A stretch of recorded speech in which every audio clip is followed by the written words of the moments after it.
On today's show, we're going to talk about our scouting process, what we value and don't value in prospects, as well as a dive into the loaded freshman class that has taken the nation by storm this season.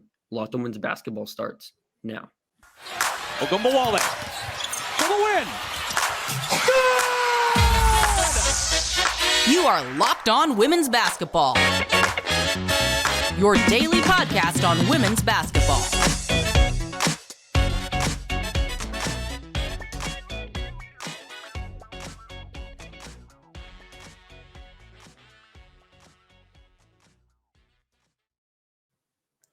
Welcome. You're Latson women's basketball. My name's Hunter Cruse, and I'm the Saturday host covering the WNBA Draft and college basketball at large. Thanks for making Latson women's basketball your first listen every day. Remember, Latson women's basketball is free and available on all platforms, including YouTube. Today's episode is brought to you by BetOnline. BetOnline has you covered the season with more props, odds, and lines than ever before. BetOnline, where the game starts. I'm joined by co-host Joshua Welch. Joshua is a women's basketball content creator and can be found at ENFP_hoops on Twitter. So we're going to start with just our scouting process. I have a couple questions we received from our good friend Eric, friend of the show. And it's a two-parter, but to start this first segment, we'll stick with this first question. So he asks, what does your typical process look like when evaluating how a prospect's game will translate at the next level? How do you prioritize strengths, weaknesses? That's the first part. Just kind of just see how, what's a typical process. So for me, I try to focus on one class at a time. So I try not to focus evaluating their games. Obviously we're gonna talk about freshmen later. When I talk about freshmen's games, I'm keeping it more open. I'm not coming to conclusions or anything because they still have 3 years and there's many ways to go with the development. So usually in the preseason process, I'll create a list of players I want to watch. I'll try to catch 3 to 4 games of them because there's some prospects obviously Aaliyah Boston. I've seen her before.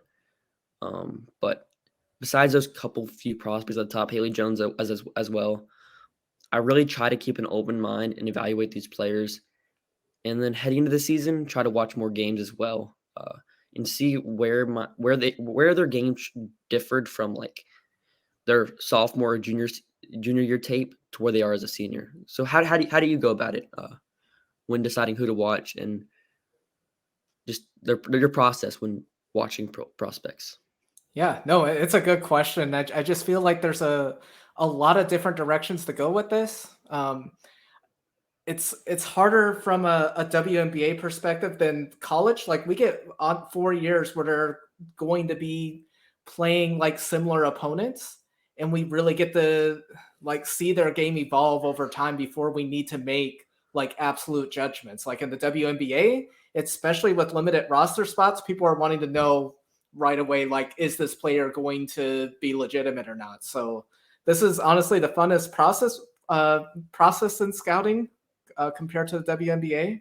Like you said, there's players that you think about ahead of time that obviously their game stands out, like a Leah Boston, Haley Jones, Diamond Miller. To me, I've mentioned multiple times, her sophomore tape just blew me off the radar just with how amazing her game was in multiple areas. So as far as other players that might not be on everyone's draft board, it's a mix of games I watched throughout the season and what jumps off on the stat sheet. Particularly, I look at their per 40 stats rather than per game because games, it can really differ, how many minutes they get to really produce and everything. So if you're going off per 40 minutes, you get more of a consistent, this is what they're doing, this is what they're providing for their team each and every night. So yeah. What are some stat indicators just outside of the tape? What are some stat indicators you're okay, this player's worth looking at? So I feel a big thing for me is usage rate. So for a guard, for example, if they have a high usage rate and a low turnover rate, that can that's a good indicator for their ability to make plays and be a strong decision maker. And then on defense, we talked about it before where there's not a lot of good defensive stats that you can use to actually judge somebody's defense. But steals and blocks, steal and block rate are super effective in trying to determine athleticism and how they can create plays on defense. Because when people think of playmaking on offense, it's like, oh, you're finding a teammate, or you're setting up a teammate with your driving ability. On defense, there's a similar thing on defense where your defensive playmaking is just how you create turnovers and start to ease the offense. So I try to focus on those kind of stats, but it can be tough to completely rely on stats because some players will play behind like super talented players in their first couple seasons, and once they become a junior or senior, their usage rate will rise, and thus you can't really rely on those first couple of years because they're in a completely different role than they are then. And then another thing for me when just like evaluating prospects is you have to actually have like an idea of what is actually going on in the WNBA. So if it's like 10, 15 years ago, you're probably thinking if you have that same mindset, you're gonna miss on a lot of prospects because 10 to 15 years ago, there was a lot of post players. There's still post players, but the post is starting to translate some more to where post players can also step out and shoot. The pace of play is picking up, so guards are more creative and they have a larger offensive role. So I think your philosophy with drafting should be similar to what's going on in the league. We've had this conversation before. I don't think we've had it on this podcast yet, but Elizabeth Kitley, her game, like on the stats, if you look at the stats, her game is like perfect for college. Slower, longer shot clock. She's going to really excel on post ups. She's able to like kind of camp in the paint, get some blocks, which those kind of stuff is just hard to translate to a WNBA role because her college role is like super high usage post player. If she's in the WNBA, whether it's like a late first round or second round pick, she's not going to have that usage and role to kind of have that same way she was winning in college. So for me, I just try to decide what I think their best skill is. So with Kitley, her best skill is her post-up ability and her verticality as a shot blocker. The second part's good, but she also can't really defend on the perimeter. So it kind of like counteracts itself because she can defend on the post a little bit, but she's also not the greatest athlete and decision maker off the ball. So I just try to balance those things. It's super tough sometimes. And it's completely an inexact science, which is my thing. You're never going to be perfect with prospects. You're never going to be even the worst team talent evaluators will still get picks right. So what do you think about just how do you prioritize strengths and weaknesses with prospects? No, I liked what you were saying about Kitley, and it brings up someone that I want to bring up again. It kind of goes through like a prospect changing my opinion over time, and that's Tayana Jackson, Tayana Jackson of Kansas.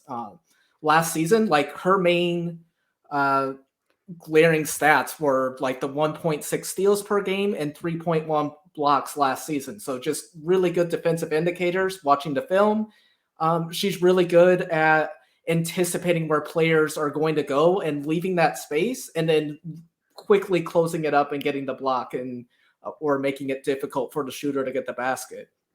This season, she's added offense to where she's a legitimate top 2 round prospect for me, especially watching the Arizona game. There was one shot, like it happened after the shot clock expired. But she was right up on Kate Reese on the 3-point line. Like she was pointing at her, like saying, hey, I got her before the pass happened. And then she was there and blocked the shot. So just her ability to use her athleticism in all areas on her defensive end is just really impressive. And then this season, just offensively, she has just exploded. Last season, she averaged 8.9 points. She went up to 16.5. Field goal percentage, 61.4% to 69.2. And then the biggest thing, 56.3% from the free throw line to 77.4%. So especially with the front court player, it's crucial that you're able to knock down at least a good amount of your free throws. And you can tell she worked on that in the offseason. And yeah, she's done everything that she needed to have evaluators look at her a little closer. So how many shots was Jackson taking last year in comparison to this year, just per game? Because that's a big thing. That's a big thing as well with her. I know free throw attempts went up. Hold on, let me pull up her hoop stats. I'm on there too many hours. But too many hours. That's amazing website. Shout out. But field goal attempts, she had Mhm. 6.1 last year. And then this year, she's at 9.8. And that just comes along with knocking down more of her shots. She's becoming more a part of the offense for Kansas having a good season. Like without her, they're not undefeated right now. And yeah, it's just really impressive. So coming up shortly, we'll continue to talk about our scouting process and the two-part question from Eric, and just as it pertains to WNBA Draft. With Masterclass, you can learn from the world's best minds, anytime, anywhere at your own pace. You can learn how to play tennis from Serena Williams, improve your shooting skills from four-time NBA champion Steph Curry, or learn the valuable team-winning philosophies and strategies from Gina Oriyama. With over 100 classes from a range of world-class instructors, that thing you've always wanted to do is closer than you think. Masterclass is accessible on your phone, web, or smart TV, offering free classes on a wide variety of topics, all taught by world-class instructors at the top of their fields. Each class is broken down into individual video lessons, usually around 10 minutes long. I highly recommend you check this out. This holiday, give one annual membership and get one free. Go to masterclass.com/lockedon today. That's masterclass.com/lockedon today. Terms apply. Thanks for making Locked On Women's Basketball your first listen. For your second listen, check out Locked On Sports Today. From the games that matter most to the biggest stories in sports, go beyond the scoreboard and behind the scenes with local experts and insights only Locked On can provide. Locked On Sports Today, available on this app, YouTube, or wherever you get your podcast. So let's get back into our second question, the second part of the question from Eric, and we'll also talk about some freshmen later on. So this question is like, okay, how many players until you feel like you have a good grasp on a player's ability? So when you're watching someone, how many games until like you can come to a good idea of how you feel about a prospect? So for me, I would say it's like 3 to 4, but it depends heavily on the prospect. Exactly. There's some players where if you watch their game, you're like, okay, they're not a prospect. Like almost you can. There's sometimes you can just tell. Like if there's a wing player that can't shoot and can't really defend, okay, they're not probably a prospect. But if there's like a post player that can't shoot and is not good from the free throw line and can't really defend on the perimeter, but she can score at the rim, there's like, okay, she's probably not a prospect either. So what do you think, like how many games do you think is like a good gauge of like a prospect? Like how many games would you say I have to watch? Yeah, I thought you put it perfectly on just it depends on the prospect. And going back to what you said in the last segment, just how the WNBA is evolving, I don't think someone can just have one strength like 3-point shooting, or someone's like a really good rebounder. Like you need to be able to contribute in multiple ways to stay on the court and stay on a roster with how competitive it is and how much talent is in the W. But yeah, as far as games, just some players, like it just explodes right off the page. You're like, okay, this player goes hardcore on defense. They're able to knock down shots. I'm going to say something bold right now, but Tayana Latson of Florida State, just what I've seen in film so far has just been incredible. I see instant lottery pick. If there were more teams and roster expansion to the point where players could leave early, I would wonder in the W after this season. Just what I've seen so far from her, just her athleticism and just her compete level is just off the charts. And yeah. So like you said, with like players needing to have more than just one skill, you'll see a term thrown around 3-and-D. I don't really like this term because just think how many players in the league can strictly shoot threes and can only defend. Like there's not many. Like I had a list of players. Let me pull it up real quick of just okay. The number of 3-and-D players is not a lot. So what I would rather call them as like utility wings, but these are the players that you'll like consistently see with like, oh, they're a 3-and-D. Alicia Gray. You also see like Gabby Williams, Alicia Clark, Dejanay Carrington, Rebecca Gardner, Emily Angsler, Rebecca Allen. These type players, you'll say, okay, 3-and-D. But like most of those players can do more than shoot and defend. Like Alicia Gray has some fun passing. I mean, her role is pretty large. Her role was pretty large, a borderline all-star this past season. And then like Gabby Williams, she's closer to 3-and-D, but she can drive. She's got some good length. Same with Emily Angsler. She's a good driver as well. Not as much coming from this past season. So there's just some archetypes. Too. Yeah, there's some archetypes that like people will try to pigeonhole them into a single role when their games are more than that. So if there's a player with one skill, there's some players like that have one skill, but if they have that one skill, they have to be like top of the league in that one skill. If that's their only thing. Because like on the men's side, there's someone named Duncan Robinson for the Miami Heat. He can only shoot threes, and he went undrafted. He's cracked a role, isn't effective as a defender, got a lot of money. So you have to really be an elite shooter to, whether it's the men's, women's, whatever sport, if you have one skill, you have to be elite at it. So are there any other archetypes that you would say you value? Whether it's like a lengthy forward, what's an archetype that you just really value in terms of just like, okay, if this is an archetype and I'm watching a game, I'm instantly intrigued. Yeah, good question. Just lately I've been focused on like playmaking point guards. Like I just feel like it's a lost art. Like I feel like there's a lot of scoring point guards. Like, you know how big I am on Deasia Fair. But yeah, players that just, the big indicator for me is assist to turnover rate with that. Like what players are really excelling and setting up their teammates, still have a shot themselves, but really their primary role is setting up their teammates and getting the offense going. So on a mid-major level, McKenna Hochschild of Colorado State has been incredible.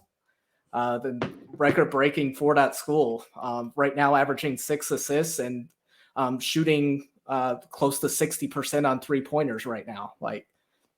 So just having that passing ability with a consistent shot, it's something that I don't think it is as consistent as other times. Like there's just so much focus on scoring for the point guard, but just someone that can control the offense and just set up their teammates. And it's something I'm looking for my team in the Atlanta Dream, going beyond scoring, especially if you have multiple shooters, who's going to be able to start that offense, like drive to the basket and then be able to feed it outside or feed it to the person to the left or right of them. Just constantly having that awareness and vision to scope out the offense and what's going to be the best decision. Like you said with Hochschild, she has like a 4.7 assist to turnover ratio, which is absurd. Like there's some other players on this list that have like 2, but that's like an extremely big outlier. Like I'm scrolling down this list. There's Laura Jensen from Creighton. There's also like let's see who else. Like Olivia Miles, like I watched some of her game today. Like she's going to be an incredible talent too. Just love her game out of Notre Dame. Like just another player that if their shot isn't falling, like you know that they're going to have that ability to feed their teammates. So really excited for her to be joining the league in a couple years. So players like that they can score, but you know they're mainly known for their passing. So after the break, we'll dive into some notable freshmen in this class, and then tie it back to our first segment on just what we value in prospects and kind of just like how we level out between, okay, this is translatable and which is not. So I'll send it to you first, Joshua, to give me your first player that maybe you want to start with Latson, of who's your main standout from this freshman class. So I already talked about Latson, just again, incredible player. I think they're draft lottery material. What I want to focus on a little is just Minnesota's freshman class. I've had a chance to watch a few games of them now. And yeah, I got to say, it's just not about the transfer portal and being able to progress a rebuild season in college. Like Minnesota is just super exciting, especially Mara Braun. She's averaging 19.8 points, 2.4 3-point makes, 4.3 rebounds, 2.8 assists, 2 steals. Just another player that contributes in so many ways. And For anybody who had a chance to watch that wild Penn State game, like she was just so clutch from the line. I believe she went 12 for 12. So just another player that is just absolute clutch and could definitely be a top 5 pick later. And then Katie Borowitz and Mallory Hare and Battle, all averaging 10 plus points for that team. So it's a lot of fast-paced scoring fun, but also a lot of mistakes. But yeah, like I just think, again, there has to be roster expansion and team expansion with just all the talent that's coming this way. But yeah, outside of Minnesota, going to your point of not being able to see players as much, I really like Lauren Betts of Stanford. Like the limited minutes I've been able to see of her, like she was one of the top recruits going to that school. And yeah, you can just tell she has a lot in her bag, and it's going to be a lot of fun when she gets an increased role once players graduate and she gets increased minutes. But what about you? What are some freshmen that have stood out to you? I'm going to guess that you talked about Kiki Rice, but maybe you surprised me. We talked about her a little bit in last episode. I'm going to go to Cotie McMahon. Whenever I talked to JC Scheller a couple months ago, she was very complimentary of Cotie's game. And she's one of those players I was mentioning earlier where she's got a smaller role because Ohio State's extremely experienced with their roster. So she's filling into that more lower usage role this season. Like she's only played 170 minutes this season, and she's averaging less than 20 minutes per game. But a couple of indicators, like I said earlier, she's in the 100th percentile in terms of steal rate, 79th percentile in terms of block rate. And this is like a 5'11", 6-foot wing who is kind of filling in that more of an off-ball role. She's shooting 30% from three, not a lot of attempts. She's struggling from the free throw line as well. So, like I said earlier, I wouldn't come to conclusions on her game. I think the jump shot's fine. So we'll just see where she develops. Because like you said, we have like 4 years of sample size to determine who's a shooter and who's not. Because on the NBA side, there's one season, and it's easy to fall into the trap of like, okay, this player's just having a hot shooting streak, and that raises their percentage up. But if you're over like a 4-year span, that's a large sample size that is really, it can really indicate who's good and who's not, at least from shooting it, at least. So my next player I want to talk about a little bit was Maya Nagy. I don't think she's played this season for Arizona, but why I think I'm interested in her game is the size and the fluidity with her game. She's 6'4". She's related to Zeke Nagy. He's a center for the Denver Nuggets, so she has that family background in basketball. Extremely skilled, and like I said earlier, looking for different archetypes. She's that big center that can also like move a little bit, which is extremely valuable. Like we see with Cameron Brink. I'm not comparing her to Cameron Brink, but just that kind of skill set where you're having a lot of versatility in your front court. So is there anyone else?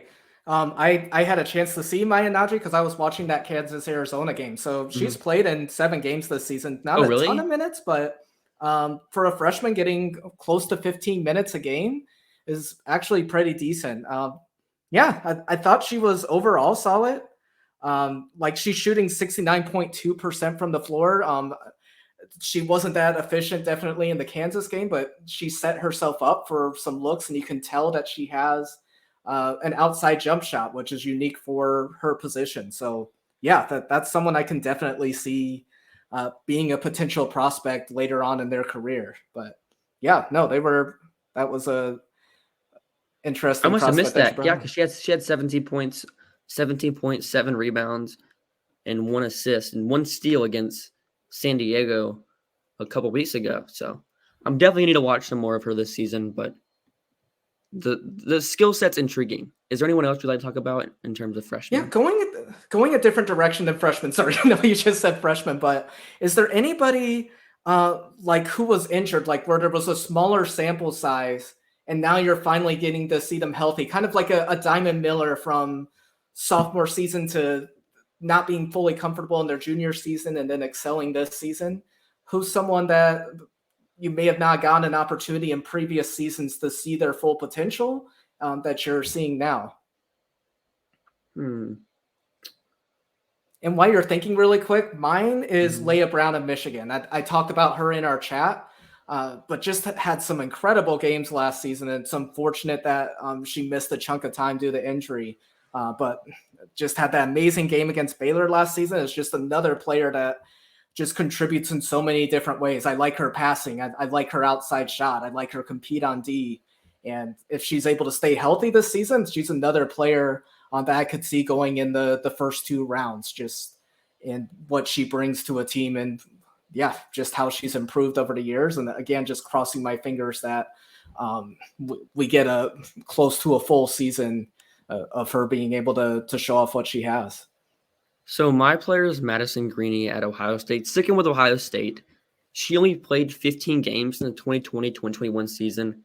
She was out all of last season. She's played 9 games so far this season.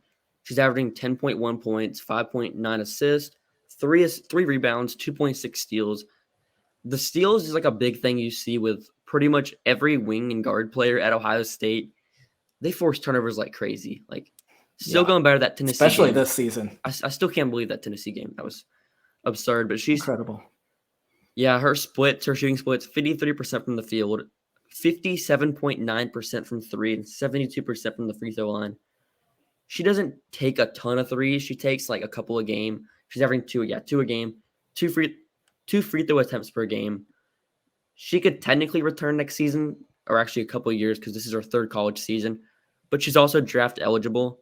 So she's a player I was excited to watch just because she wasn't there last year. And Ohio State missed that extra guard they could have as a ball handler because Taylor Mikesell isn't the greatest ball handler. She's more, I'm going to run off screens, fire off some threes. So just having that extra guard in their backcourt has been huge for me with Ohio State. No, and what you brought up another interesting question, like just outside of injuries, but like players that have been in college for a few years now, and then maybe finally getting opportunity later on. Like I think of immediately Emmy here. Would she get more minutes staying another season potentially and upping her draft stock? Like again, just someone who's really athletic and it hasn't come all the way together. Are there any players besides Emmy here that you can think of like, I've liked some of what I've seen. Maybe if they come back a 5th season and potentially get an increased role, there might be something there. I'd probably say maybe Hannah Jump.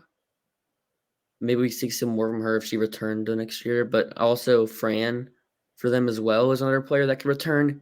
But Stanford is super tough. Just they have so much talent coming in and out. There's also like we talked about it with Kiki Jefferson. I don't know if we talked about her on this podcast, but 6'11" forward from James Madison. She's a player that could really benefit from transferring up. Like it's kind of like the opposite of what you're saying, where she could transfer up. Maybe her role goes down a little bit where she's not taxed with such a large role, and see more from her against big opponents. Because we saw it against North Carolina. She had like a 25 to 30 point performance, was driving downhill like crazy and scoring on a really good North Carolina team. So she's a player I've been intrigued with this entire season and heading into the season as well. So if she could transfer up, that'd be a big thing. But I would probably draft her as well with like a 2nd or 3rd round pick, just given her skill level. No, that's a good point. And I made a list earlier of 20 players that are draft eligible and also transfer eligible. And she was definitely on that list, just eye-popping numbers. And it'd be interesting to see what she's able to do at another school and if she can bring those same numbers. Similar to like Deasia Fair, she hasn't had a whole lot of competition yet, but you can tell that she brings the same numbers, the same style of play, regardless of who she's playing. And it'd be interesting to see what other players step up. Going another direction. Oh, sorry. Go ahead. Oh, I was going to say Sydney Taylor at UMass, another player. Yeah, she was on my list too. Well. Yeah. Yeah, she could transfer up as well. I would probably draft Lockett. Yeah. She has only played 4 years coming into this one. So and there's a decent amount of players that are killing it in mid-majors. Hofschild, who we brought up earlier, but could she put up the same ridiculous passing numbers at another school? Like, I don't know, like the Haley Cavender, like transferring to Miami, just like watching her tape, I knew it wasn't going to translate. Just watching out, like it just wasn't coming together against tougher opponents. Like the Mountain West, they can definitely Mountain give and West is take. like, I'm pretty sure the Mountain West was like one of the worst conferences last season. Like, Yeah, there's some good teams, but it just varies wildly, like who you're going to be able to play against. But Hofschild, like just how she contributes in multiple ways, and just watching her even against tougher opponents, I think it would go different for her. And really quick, if we have time, just going another direction, players that had huge roles at even a Power 5 school, taking a lesser role with a bigger school and potentially getting a bigger role the season later. And I think of Brene Alexander with Maryland. Like, she was the player with Vanderbilt and is basically like a 3-point specialist this season with Maryland. And she started off the bench and now is a starter in their lineup, and someone who I'm a big fan of on their defense as well, and will potentially be a prospect next season if they're able to continue to expand their game. yeah. So what my main takeaway from just this entire conversation is scouting is tough. So it's super tough, but the main thing you can kind of expect is the top 3 picks. They're usually gonna be good players, and that's the main thing. They're gonna be good. So if you're really trying to find what's gonna separate good teams from the great teams, are the ones that can draft outside of the top 3. Definitely. I mean, I guess like the one exception would be Las Vegas this past season, just because they had so many picks in the top 3. Maybe Indiana's trying to take that same strategy of just trying to have as many high caliber picks as possible. But if you can draft on the edges, we see with like Washington, for example, a couple of their players like Elena Deladon, Natasha Cloud, they were both 2nd-round picks. So they won a championship. So just having a lot of different ways you can go with the draft, just not relying on top level talent and trying to tank for those talent. I think Atlanta's another team that's kind of excelled just getting talent on the edges. Chicago as well. Definitely. No, Chicago outside of the draft, especially like going for overseas talent. And there's going to be someone that he brings, like he goes overseas, like over the off season, like routinely. So there's going to be another player he's probably Coach Wade is going to bring back for next season that we're going to be excited And they bring in so so many players for training camp. They just try to see, okay, if we have all these players, there's got to be one of these players that can make a role and fit with our team. So, but yeah, it's really hard to like do this in the 30-minute segment. Like, I could go on and on. There's other things that pop to my mind. It's like, so sometime during a playback, you, me, and Em will just have to take a longer discussion in between plays and halftime to go over more philosophies and players that step up, because it's a really interesting conversation that doesn't really have an end, because like you said, there's just so many factors depending on the player that goes into this. And there's not one thing that you can succeed with. There's teams that can definitely succeed in many different ways. Every team has their own strategies. No team's the same. So like, if you're taking over a franchise, it's hard to just say, okay, I'm going to implement my system when you already have a star player that plays a different way. So are you going to adapt to how that player plays, or are you going to try to like compromise how that player plays just to fit how you want to win? So exactly. And then there's players like Maya Caldwell with Georgia. All her 4 years, she didn't average above 10 points. So you wouldn't think that they would be an efficient scorer when it comes to the W if they weren't able to do it in the SEC, and then just absolutely crushed it with their 3-point efficiency last season. So yeah, it really takes doing that scouting and going above the stat sheet. Like you said, it's just a mix of both. And we love the stats, but the stats aren't everything. There's a lot of stat people out there that just look at stats too much. Not going to say names, but there's too many people out there that just overload. I think I look at stats too much, but just for my own no, but there's people that only look at stats. Oh yeah, like it's like 75% of their thinking is stats, and 15% or like 20%, whatever the math would say, 15, 25, whatever the math. Whatever the math says. That's it has to be a mix of what you see on tape and then what you're seeing on the stat sheets in individual games. The stats have to complement what you're seeing on tape, not the other way around. Yeah, I agree. Okay.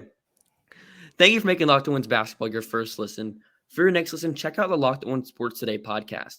the biggest stories of the day, plus instant reactions, big game recaps, and the take of the day. Available in the Odyssey app, YouTube, wherever you get your podcasts.